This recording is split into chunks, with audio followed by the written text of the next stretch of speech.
Good morning बच्चों। I hope आप सभी को चैप्टर समझ में आ रहा है। तो चलिए अब चैप्टर को हम आगे बढ़ाते हैं। आज थोड़ा सा हम ज़्यादा पढ़ेंगे। चलिए मैं पढ़ती हूँ, आप मेरे साथ पढ़िएगा। अगला हमारा टॉपिक है मेकिंग फ्रेंड्स, मतलब दोस्त बनाना। Do you think it would be easy for you to make friends with someone who was very different from you? आपको क्या लगता है, कोई ऐसा मित्र जो आपसे बिल्कुल डिफरेंट है, बिल्कुल अलग है, क्या आप उसे अपने मित्र के रूप में देख पाएंगे? आप उसे अपना दोस्त बना पाएंगे? मतलब एक ऐसा बच्चा जो आपसे बिल्कुल अलग है, क्या आप उसे अपना मित्र बना पाएंगे? क्या लगता है आपको? ऐसा जनरली पॉसिबल नहीं होता है।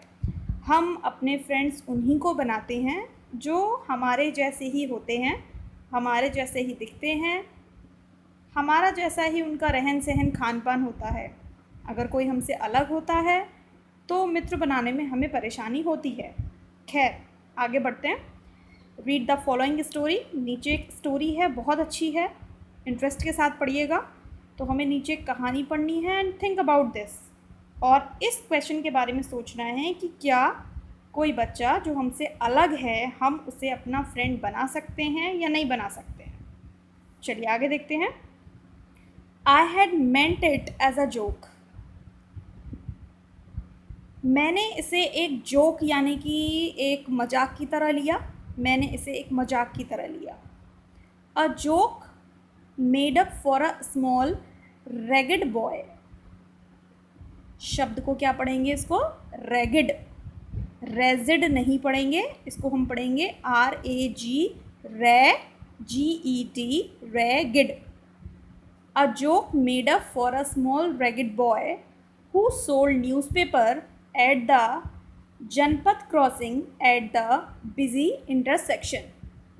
इसमें अच्छे अच्छे शब्द आए हैं, इन शब्दों को अच्छे से समझिएगा। Crossing, a joke made up for a small ragged boy. Ragged का मतलब क्या होता है? रेगेड का मतलब होता है फटे पुराने। फटे पुराने क्या? फटे पुराने होते हैं कपड़े। जैसे हमारे कपड़े जब पुराने हो जाते हैं तो हम उसे किसी और को पहनने के लिए दे देते हैं। तो अब वो पुराने कपड़े अगर कोई और पहनता है तो उन कपड़ों को हम रेगेड बोलते हैं, क्योंकि वो पुराने हो चुके होते हैं और फट भी गए होते हैं। तो जो मजाक मैंने समझा, वो मजाक मेड अप वो किया गया था, वो किसके लिए, किसके ऊपर किया गया था? एक छोटे से लड़के के ऊपर किया गया था जो कैसे कपड़े पहना था? फटे पुराने कपड़े पहना था। हु, यहाँ पर हु प्रोनाउन है। हु सोल्ड न्यूज़पेपर्स, जो न्यूज़पेपर बेचा करता था, मतलब अखबार बेचा करता था। एट द जनपथ क्रॉसिंग, कहाँ पर? जनपथ क्रॉसिंग नाम की कोई जगह थी, वहाँ पर वो अखबार बेचा करता था। एट द बिजी इंटरसेक्शन, अब ये जनपथ क्रॉसिंग कहाँ थी? एट द बिजी इंटरसेक्शन मतलब एक बहुत भीड़ भाड़ वाले, बिजी मतलब व्यस्त, भीड़ भाड़ वाले, इंटरसेक्शन का मतलब होता है चौराहा। चौराहा कैसा होता है चौराहा? जहाँ से चारों तरफ रास्ते जा रहे होते हैं, उसको कहते हैं चौराहा। जैसे ये हो गया इंटरसेक्शन। एक बार दिखा देती हूँ मैं आपको। एक रास्ता ये जा रहा है यहाँ से, एक ये जा रहा है, एक ये रास्ता है और दूसरा ये रास्ता है। तो ये जो बीच की जो जगह है, इस जगह को हम बोलते हैं इंटरसेक्शन। तो इस बहुत भीड़ भाड़ वाले इंटरसेक्शन पर जनपथ क्रॉसिंग थी, वहाँ पर ये लड़का न्यूज़पेपर बेचता था, उसका मजाक बनाया गया। Every time I cycled past he would run after me. Writer या नरेटर जो भी स्टोरी सुना रहे हैं वो अपने बारे में बोल रहे हैं। Every time I cycled past, जब कभी भी मैं, आई साइकिल्ड अपनी साइकिल चलाकर, पास्ट मतलब वहाँ से गुजरता था, जब कभी भी मैं अपनी साइकिल पर वहाँ से गुजरता था। He would run after me, after का मतलब बाद में भी होता है और आफ्टर का मतलब पीछे भी होता है। He would run after me, वो लड़का मेरे पीछे आता था। Holding out the English paper, hold out means पकड़ना, यानी कि इंग्लिश का एक पेपर हाथ में पकड़े हुए वो लड़का मेरे पास आता था। एंड स्क्रीमिंग आउट, स्क्रीम का मतलब होता है चिल्लाना, और वो चिल्लाता था। द इवनिंग्स हेडलाइंस, शाम की हेडलाइंस मतलब क्या होता है, सुर्खियाँ। नया शब्द है आपके लिए, देखिए मैंने सुर्खियाँ कैसे लिखा है, रा ऊपर चढ़ाया है, सुर्खियाँ। सुर्खियाँ क्या होती हैं, जैसे आप पेपर में देखते हैं बड़ी बड़ी हेडलाइंस छपती हैं पेपर में, सहयोगी सरकार का एक बहुत बड़ा फैसला, या कोरोना हारेगा भारत जीतेगा,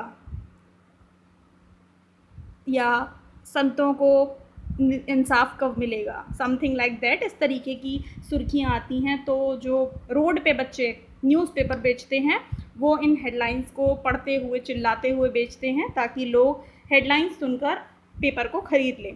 तो वो लड़का भी कुछ ऐसा ही करता था, शाम के पेपर की सुर्खियों को चिल्लाता हुआ, पेपर हाथ में पकड़ता हुआ मेरे पास दौड़ कर आता था। In a mixture of Hindi and English words, तो वो जो बोलता था, जो चिल्लाता था सुर्खियों को, वो दोनों तरीके की भाषा में बोलता था। कुछ कुछ शब्द उसके हिंदी के होते थे और कुछ कुछ इंग्लिश के होते थे। दिस टाइम, इस बार, I stopped by the pavement, एक और नया वर्ड आया है, आप अंडरलाइन कर देती हूँ मैं इस पर, पेवमेंट। पेवमेंट का मतलब होता है पटरी। अब पटरी मतलब यहाँ पर रेल की पटरी नहीं होती है, पटरी जैसे कि ये रोड है आपकी, ठीक है।